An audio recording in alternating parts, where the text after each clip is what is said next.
اعوذ باللہ من الشیطان الرجیم بسم اللہ الرحمن الرحیم اللہم صلی علی محمد وآل محمد وعجل فرج۔ ظرف معرب و مبنی۔ اس سے قبل انہوں نے ظرف کی تعریف کی اور اس کے اقسام بیان کیے، ٹھیک ہے۔ آج ایک اور قسم جو ہے وہ ظرف کی بتا رہے ہیں، وہ یہ کہ ظرف جو ہے وہ کبھی معرب ہوتا ہے اور ظرف جو ہے وہ کبھی مبنی ہوتا ہے۔ آپ کے لیے بہرحال یہ معرب اور مبنی کیا ہے یہ چیز پوشیدہ نہیں ہے، کیوں؟ اس لیے کہ اس سے پہلے ہم معرب اور مبنی پڑھ چکے ہیں۔ کیا کہ کسے کہتے ہیں معرب، کسے کہتے ہیں مبنی؟ معرب کیا ہے؟ ایسے تو سمجھ میں نہیں آیا، کوئی ایک بولے، ایک محمد حسن بتا دے بس۔ محمد حسن، معرب کسے کہتے ہیں؟ ہاں حسن، کیا تھا کہ جب عامل کے آنے کی وجہ سے اس کی آخری حرکت جو ہے بدلتی رہے اسے معرب کہتے ہیں۔ اور مبنی کسے کہتے ہیں؟ ہاں ٹھیک ہے۔ تو اب دیکھیے، اگر ظرف، اب بہت آسان سی بات ہے کہ معرب مبنی واضح ہے، تو ظرف کبھی معرب ہوتا ہے اور کبھی مبنی ہوتا ہے۔ اس کا مطلب کیا ہے کہ ظرف کبھی ایسا ہوتا ہے کہ عامل کے آنے کی وجہ سے اس کا آخر بدلتا رہتا ہے، تو جب بدلا تو اس کو کیا کہیں گے؟ ظرف معرب کہیں گے۔ اور کبھی ایسا ہوتا ہے کہ اس کا آخر عامل کے آنے کی وجہ سے تبدیل نہیں ہوتا، اپنے ایک حالت پر باقی رہتا ہے۔ اس کو ظرف مبنی نہیں۔ اس کو کوئی مشکل ہے سمجھنے میں؟ کوئی مشکل نہیں ہے، بس مثالیں ہیں، ختم ہوگی بات۔ دیکھیں، ظرف معرب ظرفیست کی حرکت آخرش متغیر است۔ ظرف معرب وہ ظرف ہے کہ جس کا آخر کیا ہوتا ہے، جس کی آخری حرکت، ہمارا دیکھیے علم نحو میں ہمیشہ آخری حرکت کے بارے میں گفتگو ہوتی ہے، یہ ہم اس سے شروع میں ابتدا میں ہی پڑھ چکے ہیں، ہے نا؟ ہاں، ظرف علم نحو میں ہمیشہ آخری حرکت ہوتا ہے، تو یہ کہہ رہے ہیں کہ ظرف معرب وہ ہے کہ جس کا آخری حرکت ہمیشہ کیا ہوتا ہے، بدلتا رہتا ہے، وہ عامل جیسا تقاضا کرتا ہے ویسا وہ حرکت کو قبول کرتا ہے، ٹھیک۔ ظرف مبنی کسے کہتے ہیں؟ کہہ رہے ظرفیست کہ حرکت آخرش ثابت است۔ ثابت ہونا یعنی کیا مطلب؟ ہاں، ایک جگہ پر باقی رہنا، ٹھیک ہے، اپنی جگہ سے نہ ہلنا، ثابت رہنا۔ اور انشاءاللہ ظرف مبنی اس ظرف کو کہتے ہیں کہ جس کا آخری حرکت وہ اپنے حال پر ہی ثابت ہوتا ہے، وہ کبھی تبدیل نہیں ہوتا، متغیر نہیں ہوتا۔ اب آئیے مثال دے دیں۔ بعض جو ہے وہ ظروف مکانی جو کیا ہے، ظرف ہیں، مکان کے لیے استعمال ہوتے ہیں، یعنی جگہ کو بتاتے ہیں، اور مبنی ہیں۔ مثال دے رہے ہیں، کیا؟ ہونا، ہاں ہونا، یہ دونوں کیا ہیں، اینجا کے معنی میں استعمال ہوتے ہیں، ہاں اس جگہ پہ۔ ہاں، ہونا کا سما، یعنی ہونا کا اور سما یہ دونوں کیا ہیں، یہ ہاں اس جگہ کے معنی میں استعمال ہوتے ہیں۔ عندہ اور لدن یہ نزد یعنی نزدیکی کے معنی میں استعمال ہوتے ہیں۔ آئینہ حیثو جائی کے جگہ کے معنی میں بیان کرتے ہیں، مطلب دلالت کرتے ہیں۔ بات انشاءاللہ تو یہ سب جتنے ہیں یہ ظرف مکان ہے اور کیا ہے، مبنی ہے، ان کی آخری حرکت جو کیا ہے نہیں بدلتی، اپنے حال پر باقی رہتی ہے۔ جی اسی طریقے سے کہہ رہے برقی ظروف زمانی مبنی عبارت اندر، بعض ظروف جو کہ وہ ہیں کیا کہتے ہیں، زمانی ہیں، زمانے پر دلالت کرتے ہیں، اور مبنی ہیں وہ یہ ہیں اذا، یہ دونوں جو کیا ہنگامی کے معنی میں استعمال ہوتے ہیں، جبکہ ٹھیک ہے متا اور ایانہ یہ زمانی کے معنی میں استعمال ہوتے ہیں، ٹھیک ہے، اور الانا اکنون یعنی ابھی کے معنی میں استعمال ہوتے ہیں، اور امسے دیروز یعنی گزشتہ کل کے معنی میں استعمال ہوتے ہیں۔ عربی میں دیکھیے ایک اور بات، اچھی بات ہے، یاد رکھیے گا ہمیشہ، عربی میں جب امسے کہا جائے تو جو گزرا ہوا کل ہے، جس کو انگلش میں یسٹرڈے کہتے ہیں، ٹھیک ہے، وہ اس کے معنی میں ہوتا ہے۔ لیکن الام سے اگر ہو جائے تو کل، ہاں نہیں، تو گزشتہ کل سے پہلے جو دن گزر چکا ہے اس کے بارے میں استعمال ہوتا ہے۔ ہاں جمعرات کہہ سکتے ہیں، بدھ کے بارے میں کہہ سکتے ہیں۔ بات انشاءاللہ اگر یہ ام سے بنا الف لام کے ہو تو کس معنی میں ہوتا ہے؟ صرف یسٹرڈے یعنی گزرے ہوئے کل کے معنی میں۔ جس سے بعد اگر سنیچر ہے تو صرف جمعے کو آپ کہہ سکتے ہیں ام سے، لیکن اگر جمعے سے پہلے کے دن کو مراد لینا چاہ رہے ہیں تو عربی میں الف لام الم سے کا معنی جیسے آسان سی بات تھی۔ اب اس پہ دیکھیے کہ ایک اور مفعول جسے مفعول ماہو کہا جاتا ہے۔ مفعول ماہ تعریف کیا ہے؟ کہ مفعول ماہ اسم منصوبی کے پس از واو بے معنی مع قرار مجیرت۔ مفعول ماہ وہ اسم منصوب ہے، دیکھیں جتنے اسم سب منصوب ہے، کیوں؟ اس لیے کہ مفاعل کیا ہوتے ہیں، منصوب ہوتے ہیں، ہم اس سے پہلے پڑھ چکا، اور ہماری بحث بھی جو کیا منصوبات میں چل رہی ہے نہیں جی۔ تو مفعول ماہ اسم منصوب یعنی ایک تو اسم ہوتا ہے یہ، ٹھیک ہے، اور منصوب ہوتا ہے کہ پس از واو بمعنی ما، جو کہ واو کے بعد ما کے معنی میں استعمال ہوتا ہے۔ ما یعنی ساتھ، ما بمعنی ساتھ اردو میں کہتے ہیں. تو یہ واو کے بعد ساتھ کا معنی اردو میں دیتا ہے.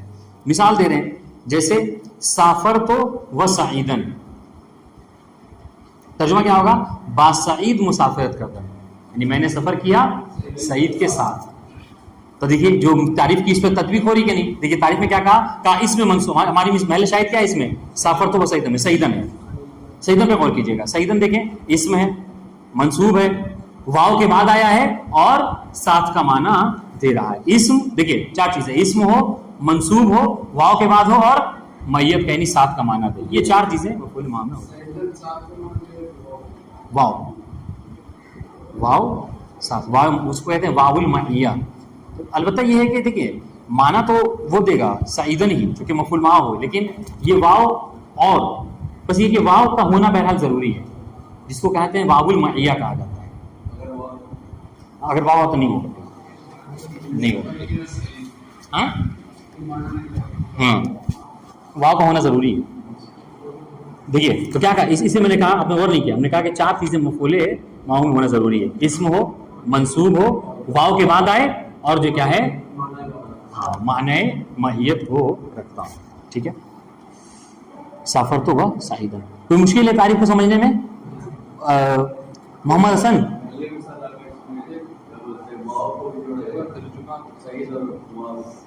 دیکھیے ہم اس ترکیب اگر کر لیں ہم مل کے. ٹھیک ہے. سافر تو کیا ہے؟ فعل ماضی مبنی علی السکون. ٹھیک ہے. تا ضمیر متصل مبنی علی الضم فی محل رفع فاعل. واو اس کو کیا کہیں گے؟ واو واو المعیہ، اور اس کے علاوہ کچھ نہیں کرنا ہے. واو واو المعیہ، یہ واو عاطفہ نہیں ہے، واو المعیہ. سعیدن مفعول ما منصوب علامت نصب بتا ہوئی.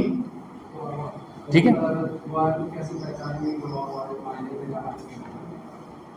واو دیکھیے عاطفہ کے لیے کیا ہوتا ہے، اب اس کو جب بحث پڑھیں گے نا، پڑھتے پڑھتے تو سمجھ میں آ جائے گا آپ کو. تھوڑا سا معنی اگر مطلب کرنا آ جائے ترجمہ، چونکہ عطف کے لیے کیا ہوتا ہے کہ اگر سعیدن کو عطف کر رہے ہیں تو اس سے پہلے زیدن کا ہونا چاہیے تھا. ایک اس میں مفرد پہ عطف ہوتا ہے، اس لیے سعیدن سے پہلے کیا ہے؟ فعل ہے. آپ اسم کو فعل کے اوپر عطف نہیں کر سکتے. یہ ساری چیزیں جب ہم پڑھیں گے انشاءاللہ تو دھیرے دھیرے بات سمجھ میں آئے گا. جب ہم توابع کی بحث پڑھیں گے وہاں پہ تو آپ کو سمجھ میں آ جائے. جب عواطف کی بحث پڑھ لیں گے کہ واو عطف کسی کے تو اس کے کیا ہے کام ہے، تو خود بخود آپ کو واو المعیہ سمجھ میں آ جائے گا. بات واضح ہے. دیکھیے حذف، ہاں کیا کام نے کہا کہ مفعول ما اسم ہو، منصوب ہو، واو کے بعد آئے اور جو ہے بمعنی ماہیت ہو، ساتھ کے معنی میں ہو. کبھی کبھی ایسا ہوتا ہے، سنیے گا. اچھا ایک اور سوال اس کے بعد یہ بات سمجھ میں آئے گی. یہ جو سعیدن منصوب ہے، سعیدن منصوب ہے، اس کا عامل کون ہے؟ کس نے اس کو نصب دیا ہے؟ سافر تو فعل و فاعل. ہاں جی ٹھیک ہے. تو اب یہ کبھی کبھی ایسا ہوتا ہے، سنیے گا، کبھی کبھی ایسا ہوتا ہے کہ یہ جو عامل ہے اس کا یہ حذف ہو جاتا ہے. اس سے پہلے کس مفعول میں ہم نے یہ بات پڑھی تھی؟ مثال احسن، صرف کہہ دیا آپ نے شکرن، تو یہاں پر کیا ہے؟ اشکرو کا محذوف ہے. کیسے سمجھ میں آیا کہ اشکرو کا ہی محذوف ہے؟ کیونکہ شکرن جو ہے وہ اس کے حذف ہونے کے اوپر دلیل ہے. اور انشاءاللہ تو یہاں پر بھی کہنے کبھی کبھی ایسا ہوتا ہے کہ مفعول ما کا بھی جو ہے وہ عامل ہے وہ حذف ہو جاتا ہے، اور اس کے حذف کے اوپر دلیل جو ہے کیا ہے یہاں پر؟ ہاں وہ نہیں، جو مفعول ما ہے وہ دلالت کرتا ہے کہ یہاں پر کوئی چیز حذف ہے. سنیے گا، گاہی عامل مفعول ما حذف نہیں کرتا. ہاں سمائی ہے، وہاں پہ سمائی جی. یہاں پہ مطلب وہ نہیں کہا گیا سمائی ہے یا قیاسی. اب آپ کو اس کو حمل کیجئے قیاس کے اوپر. اگر سمائی ہوتا ہے تو وہ ذکر کر دیتے ہیں، سمجھ رہے ہیں؟ اگر سمائی ہوتا ہے تو وہ چونکہ ان کے پاس وہ قاعدہ نہیں ہوتا تو وہ کہہ دیتے ہیں کہ بھائی یہ جو چیز حذف ہوئی ہے یہ کیا قاعدتاً نہیں ہے بلکہ سنا گیا ہے. لیکن اگر اس کو نہیں ذکر کیا تو اصل کیا ہے کہ قاعدے کے تحت ہے. بات ہے انشاءاللہ. دیکھیے گاہی عامل مفعول ما حذف نہیں کرتا. کبھی کبھی ایسا ہوتا ہے کہ مفعول ما کا جو عامل ہے وہ حذف ہو جاتا ہے. در صورتی کب؟ در صورتی کہ مفعول واقع شبہ. کب؟ اس صورت میں کہ جب مفعول ما واقع ہو. کب مفعول کب واقع ہو؟ پس از ما استفہامیہ یا کیف استفہامیہ. ٹھیک ہے. مفعول ما کا عامل کب ہو سکتا ہے؟ دو صورتوں میں، جب مفعول ما کیف استفہامیہ کے بعد واقع ہو یا جب مفعول ما استفہامیہ کے. اچھا استفہامیہ کسے کہتے ہیں؟ یعنی جس کے ذریعے سے سوال کیا جائے.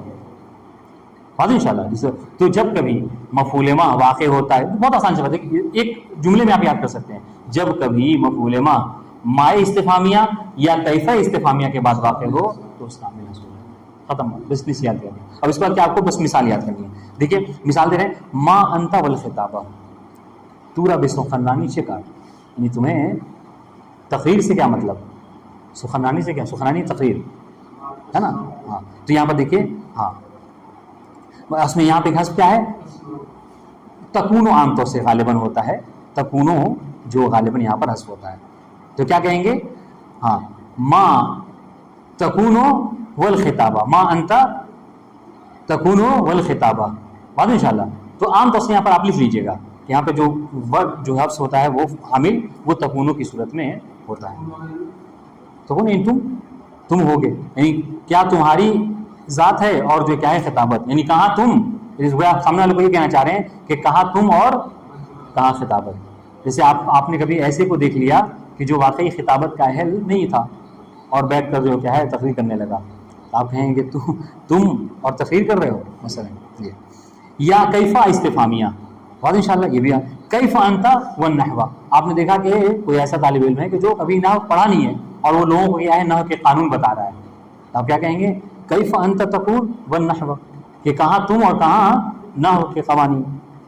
ٹھیک ہے. در دو مثال بالا کلمات الخطابۃ والنحو، کہ اوپر کی دو مثالوں میں واو کے بعد الخطابۃ اور واو کے بعد دوسری مثال میں النحو، یہ دونوں کیا ہیں، کہہ رہے مفعول ما ہستن، یہ دونوں کیا ہیں، مفعول ما ہیں. وہ منصوب اور منصوب ہیں، وہ عامل ہر دو محذوف مباشر، اور ان دونوں کا عامل جو محذوف ہے اور وہ کون ہے، تکونو.